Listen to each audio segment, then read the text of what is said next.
ये पहली बार नहीं है जब महाकुंभ को लेकर एक पॉलिटिकल बयान आया हो। देखा जाए तो महाकुंभ शुरू होने से पहले ही जो सियासी तकरार है वो समाजवादी पार्टी और बीजेपी के बीच में देखी जा रही है। और चूंकि आज जो कैबिनेट की बैठक हुई उससे सिर्फ दिखावा कहा अखिलेश यादव ने। उन्होंने कहा कि यहाँ से बीजेपी एक पॉलिटिकल मैसेज देना चाहती है। और देखिए, इससे पहले की अगर बात करें तो चूंकि बीजेपी के जो तमाम मंत्री हैं, नेता हैं, वो बार बार अखिलेश यादव से ये बोल रहे हैं कि आप भी आइए, कुंभ में आइए। अखिलेश यादव ने ये भी कहा कि कुंभ चूंकि एक आस्था का केंद्र है और ये दिखावा नहीं है, और बीजेपी के कहने पर तो वो हरगिज नहीं जाएंगे। तो ये राजनीति नहीं, ये राजनीति पूरे कुंभ के दौरान चलती रहेगी। लेकिन देखिए, सबसे बड़ी बात ये है कि बीजेपी इस तर्क को सामने रख रही है कि अगर आप यहाँ पर आते हैं, और चलिए ठीक है आपने इवेंट कहा, क्योंकि जब बीजेपी के नेताओं से कहा जाता है कि पूछा जाता है कि समाजवादी पार्टी महाकुंभ को लेकर उनका ये कहना है कि बीजेपी इसे इवेंट बना रही है, तब बीजेपी इस पर यह तर्क देती है कि अगर ये इवेंट है तो चूंकि इसको प्रमोट करने की पहले भी जरूरत थी, ताकि दुनिया भर में ये पता चल सके, दुनिया के लोगों को भी पता चल सके कि आखिर जो भारतीय संस्कृति है, जो भारतीय विरासत है, वो कितनी समृद्ध है। और महाकुंभ तो अभी की बात है नहीं, ये सदियों से इसका आयोजन होता चला आ रहा है। तो जाहिर सी बात है कि जिस तरीके की सियासत शुरू हुई है सपा और भाजपा में, वो आगे तक जाएगी। और अभी देखिए, सबसे महत्वपूर्ण बात यह है कि चूंकि अखिलेश यादव हरिद्वार गए थे, उन्होंने वहां पर गंगा में डुबकी लगाई, तो अब बीजेपी इस बात का इंतजार कर रही है कि अखिलेश यादव यहाँ पर कब आते हैं। चूंकि आज भी तमाम नेताओं से, मंत्रियों से मेरी बातचीत हुई, तो उन्होंने यही कहा कि अगर अखिलेश यादव क्राउड को लेकर, क्राउड जो आ रही है यहाँ पर, उस संख्या को लेकर अगर सवाल खड़ा कर रहे हैं, तो उन्हें यहाँ पर आना चाहिए, आकर देखना चाहिए कि किस तरीके से आस्था का जनसैलाब यहाँ पर उमड़ा हुआ है। तो ये जो तकरार है, सियासी तकरार, वो आगे भी चलेगी। देखने वाली बात ये होगी कि अब आने वाले समय में, चूंकि देखिए अब 27 का इलेक्शन है, और जाहिर सी बात है कि बीजेपी महाकुंभ के जरिए एक फायदा लेने की भी कोशिश करेगी। और कोई भी सरकार होती, चाहे समाजवादी पार्टी हो, भाजपा हो, कांग्रेस हो, या कोई भी पार्टी हो, जब कोई ऐसा बड़ा आयोजन होता है तो जाहिर सी बात है कि उसका क्रेडिट सरकारें लेती हैं। तो इसमें बीजेपी भी ये क्रेडिट लेगी और दुनिया को एक मैसेज देने की भी कोशिश करेगी कि एक बड़े आयोजन को सफल बनाने में सरकार ने कोई कसर नहीं छोड़ा। बिल्कुल, निश्चित तौर पर सरकार ने कोई कसर नहीं छोड़ी है। लिहाजा पिछले 2 साल से हमने देखा कि सरकार किस तरीके से तैयारी कर रही थी, और खुद महाकुंभ की शुरुआत से 2 दिन पहले सीएम योगी प्रयागराज पहुंचते हैं, एक एक तैयारियों को बारीकी से समझते हैं, परखते हैं।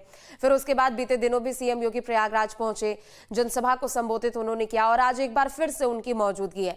यानी शुरुआत से लेकर, तैयारियों से लेकर जब तक महाकुंभ का आयोजन हो रहा है, तब तक सीएम योगी पूरे तरीके से यहाँ पर मुस्तैद नजर आ रहे। लिहाजा आज पूरी कैबिनेट के साथ उनकी मौजूदगी है यहाँ पर, और निश्चित तौर पर प्रदेश को तो बड़ी सौगात मिलेगी। और एक मैसेज भी है कि पूरी कैबिनेट के साथ सीएम योगी यहाँ पर डुबकी लगाते हुए नजर आएंगे, जिसका इंतजार भी लोगों को था।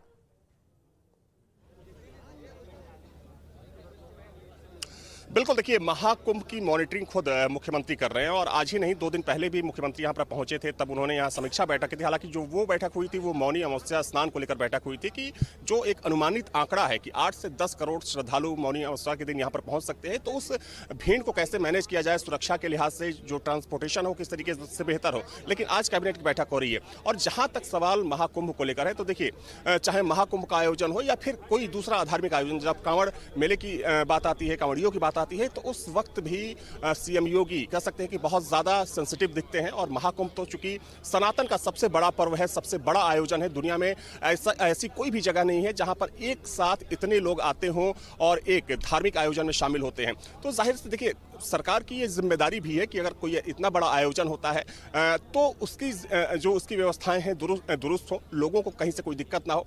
तो इन तमाम चीज़ों की जो मॉनिटरिंग है खुद सीएम अपने लेवल पर कर रहे हैं, जो इनके तमाम अधिकारी हैं, अधिकारियों को निर्देशित करते हैं। जो पर्यटन मंत्री हैं जयवीर सिंह, उनको खासतौर पर यहाँ पर डिप्लॉय किया गया है कि आप इन तैयारियों को देखिए।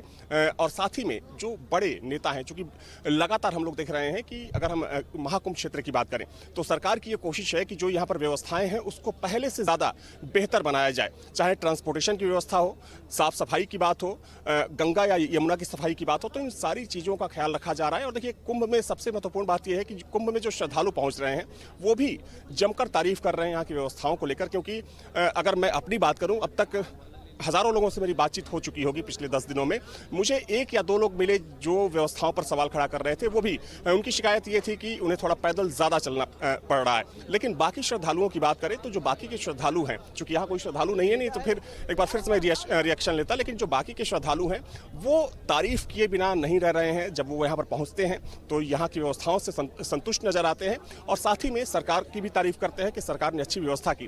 क्योंकि देखिए, अगर हम इस व्यवस्था की बात करें तो चूंकि जब 2019 में अर्धकुंभ हुआ था तो उस वक्त भी साफ सफाई का खास ख्याल रखा गया था, लेकिन पहले के मुकाबले कह सकते हैं कि इस बार चूंकि आयोजन बड़ा है, क्राउड ज़्यादा आ रही है और चूंकि माना जा रहा है कि 29 जनवरी को जब मौनी अमावस्या का स्नान होगा तो उस दिन एक नया विश्व रिकॉर्ड बनेगा।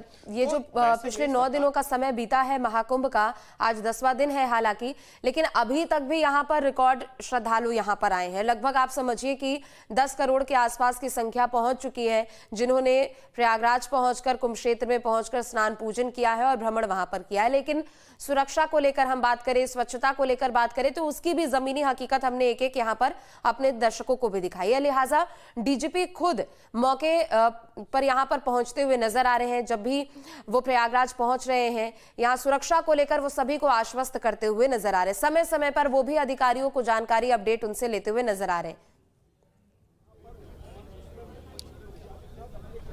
देखिए, जहां तक सवाल श्रद्धालुओं की संख्या का है तो आज सुबह तक तकरीबन 9 करोड़, सुबह 8 बजे का ये आंकड़ा बता रहा हूं, सुबह 8 बजे तक 9 करोड़ 24 लाख श्रद्धालु जो थे वो यहां पर आ चुके थे और ये संख्या लगातार बढ़ती जाएगी। अब मान के चलिए कि आज पौने 10 करोड़ तक जो श्रद्धालु होंगे वो प्रयागराज आ चुके होंगे। लेकिन 25 तारीख के बाद, चूंकि देखिए आज 22 तारीख है और माना जा रहा है कि 25 के बाद मौनी अमावस्या का जब स्नान शुरू होगा उससे 2-3 दिन पहले ही जो श्रद्धालु हैं वो प्रयागराज पहुंचना शुरू हो जाते हैं।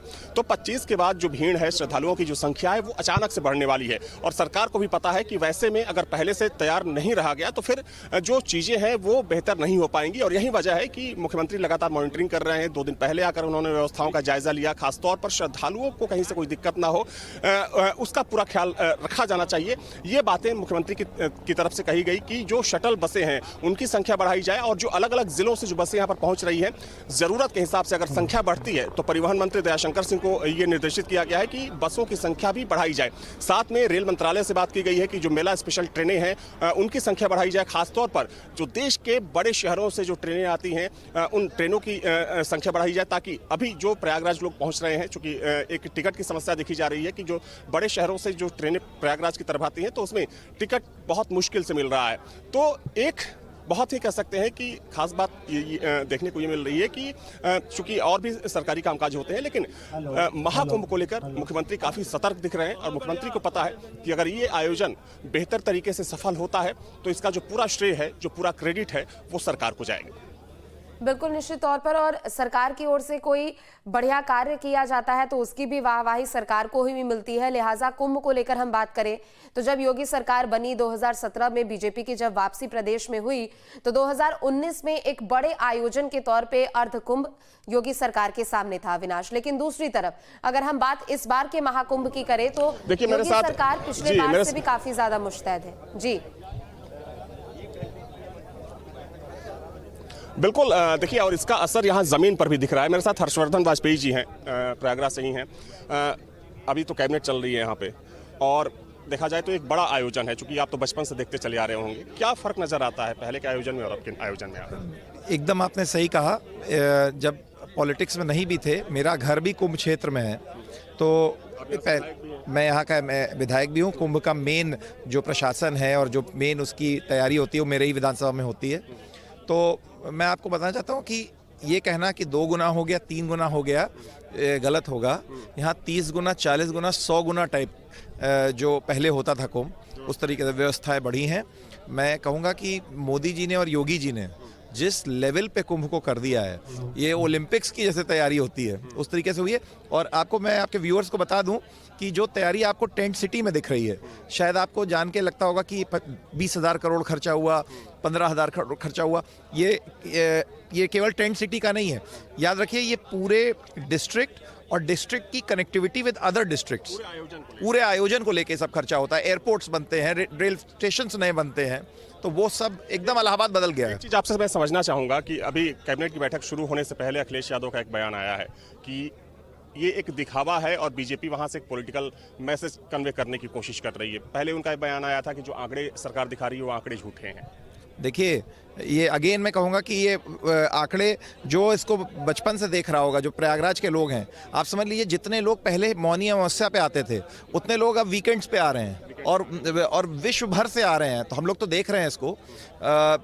डेफिनेटली कई गुना बढ़ गया है कुंभ की साइज़, और जो 40 करोड़ का फिगर है, मुझे लग रहा है कहीं मौनी अमावस्या की भीड़ के बाद ये फिगर कम ना पड़ जाए एक्चुअली।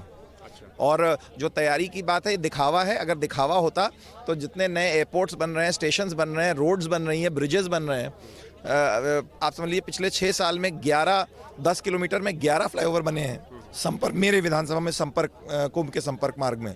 तो क्या ये सब दिखावा है? ये सब ठोस इंफ्रास्ट्रक्चर है। तो देखिए, सबसे खास बात यह है कि हर्षवर्धन वाजपेयी के ही विधानसभा क्षेत्र में ये जो पूरा कुंभ का आयोजन है वो होता है। और चूंकि यहाँ से ये विधायक हैं, इनका साफ तौर पर कहना है कि ये दिखावा नहीं है। अगर आप यहाँ पर आते हैं तो आप फील कर सकते हैं, इस संख्या को महसूस कर सकते हैं। और जिस तरीके से चूंकि यहाँ पर व्यवस्थाएं की गई हैं, देखिए इसमें अगर हम सियासत से अलग जाकर देखें या अलग नज़रिए से देखें तो इसमें सब कुछ खुला है। जो श्रद्धालु यहाँ पर पहुँच रहे हैं वो तारीफ कर रहे हैं, चाहे साफ सफाई की बात करें, दूसरी व्यवस्थाओं की बात करें। तो अब इस पर सियासत तो हो गई, चूंकि देखिए राजनीतिक पार्टियों का काम है सियासत करना, और चूंकि 27 में इलेक्शन है तो एक दूसरे को नीचा दिखाने में कोई कसर नहीं छोड़ी जाएगी। लेकिन जो जमीन पर, जो धरातल पर यहाँ पर दिख रहा है, उसको भी दिखाना और सच बताना बहुत जरूरी है। बिल्कुल, निश्चित तौर पर। चूंकि देखिए, सियासत तो हर एक सरकार के फैसले को लेकर यहाँ पर की जाती है, लेकिन कुंभ के लिहाज से हम बात करें, अविनाश, जो कि मेरा पहला सवाल भी यही था कि 2019 में जब अर्ध कुंभ का आयोजन किया गया तो बीजेपी एक लंबे समय के बाद यहाँ प्रदेश में आती है, तो एक बड़े आयोजन के तौर पर बड़ी जिम्मेदारी भी थी, लिहाजा अर्ध कुंभ का भी आयोजन व्यापक तौर से यहाँ पर किया गया। और ठीक उसके 6 साल बाद 2025 में जब महाकुंभ की ये पूरी तैयारी की जा रही थी और जब आयोजन किए जा रहे थे, तो एक एक तस्वीर जो निकलकर सामने आ रही थी वो भी अपने आप में भव्य, दिव्य और डिजिटली भी नजर आ रही थी।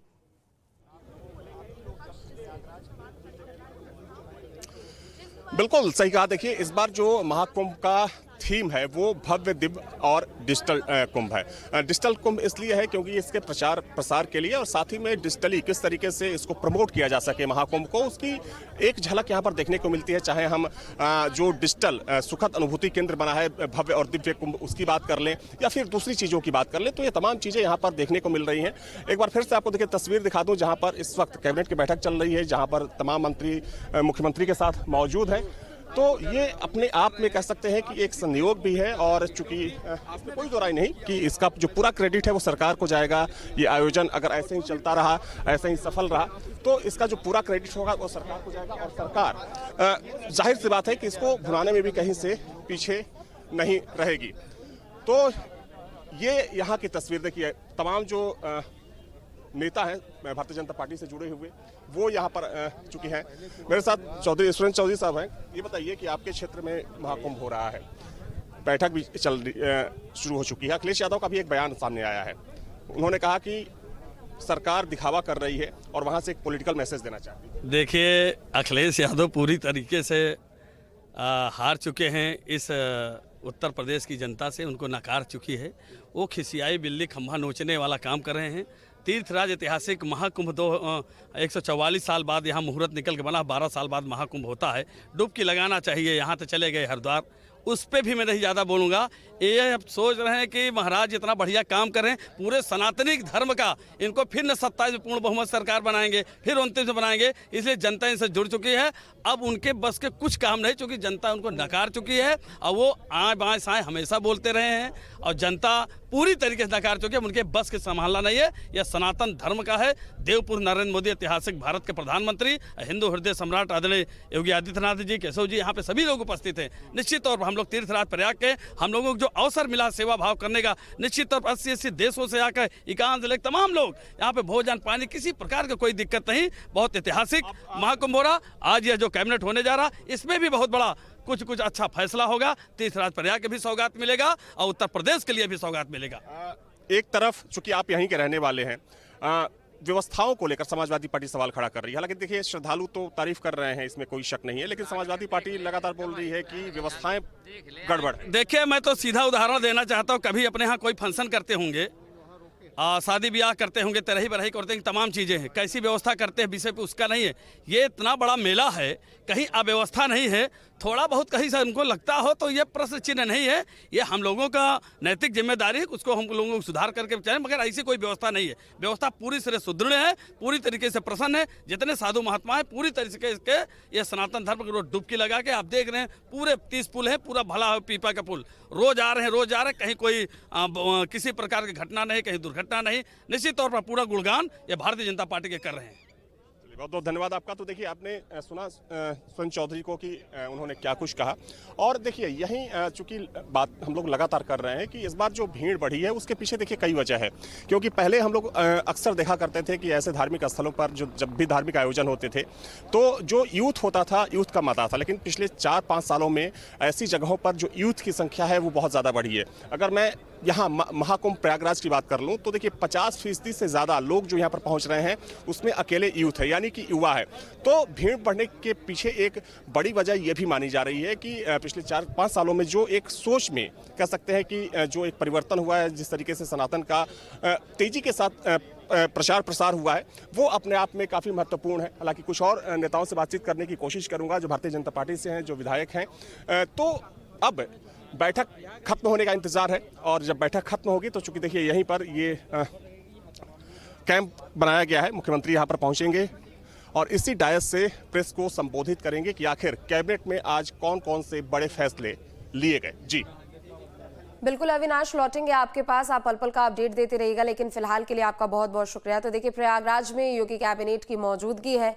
चौथी बार ऐसा हो रहा है कि राजधानी लखनऊ से बाहर योगी कैबिनेट की बैठक आयोजित की गई है और प्रयागराज में दूसरी बार इस बैठक का आयोजन किया गया है। अर्ध कुंभ में 2019 में आयोजन किया गया था और अब योगी कैबिनेट की जो बैठक है यहाँ पर वो जारी है। आधे घंटे का और समय है, लगभग 1 घंटे की ये बैठक का आयोजन है। बता दें कि बैठक खत्म होने के बाद प्रेस ब्रीफिंग की जाएगी, तमाम जानकारियां प्रस्तावों से संबंधित यहां पर दी जाएगी और उसके बाद सीएम योगी सभी कैबिनेट मंत्रियों के साथ आस्था की डुबकी लगाते हुए नजर आएंगे।